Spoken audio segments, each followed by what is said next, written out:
Melanie in Reno has an interesting question here. She is serving healthier meals to her family, but they still want to eat the iconic foods that they're used to, which is hamburgers, tacos, burritos, meatballs, a lot of ground meat there. Sure. Is there anything that mushrooms could do to help make those iconic meals, those family favorites, a little healthier?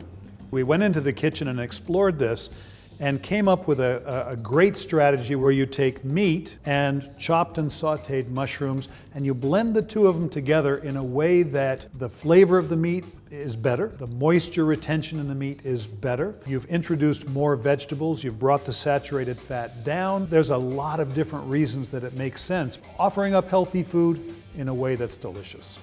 If you imagine that you're making hamburgers from a pound of ground beef, you would probably get 4 nice-sized burgers. If, however, you could take a pound of mushrooms and chop them up and saute them until they're flavorful, and then blend these mushrooms into the pound of beef, now you've doubled the amount of meat, and you've increased flavor, you've increased moisture, the texture is about the same. That seems like a win-win situation to me. What we're going to do is chop these mushrooms up. In they go.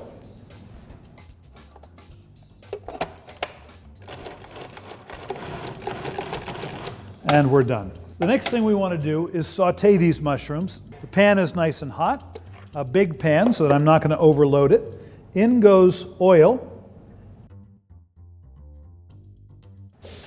In goes the mushrooms. Season this with salt, and I'm going to add a little bit of pepper.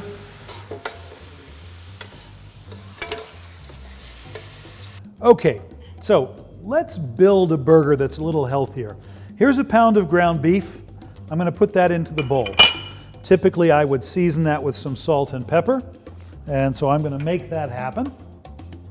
And then I'm going to add about a pound of mushrooms that have been sauteed. This is a 50-50 blend of mushrooms and ground meat. With it, you can make over the iconic foods you love to not only taste better, but to also be healthier. Add more mushrooms and get more of the health benefits that mushrooms provide. Now let's take this mushroom mixture and form it into a patty. Okay, so there's 5 beautiful burgers all ready to go. It looks delicious, Bill. Thank you. And the thing that this does for me, though, is it makes me think of all the other applications there could be. You got lasagna, sloppy joes. The sky's the limit. You know, I've got ground beef with mushrooms that might become a really great bolognese sauce, and here, ground turkey with mushrooms that is the basis for maybe a really delicious taco mixture. Here's an opportunity to serve them something that is delicious, it's wonderful, they're familiar with it, and yet it is healthier, so they don't have to feel like they're giving anything up. At the end of the day, if people don't eat it, then you've got a problem. And what we've discovered is that people really love the results. In fact, they don't even know that they're eating anything but ground beef. I think this idea has legs. I think the trend is to blend.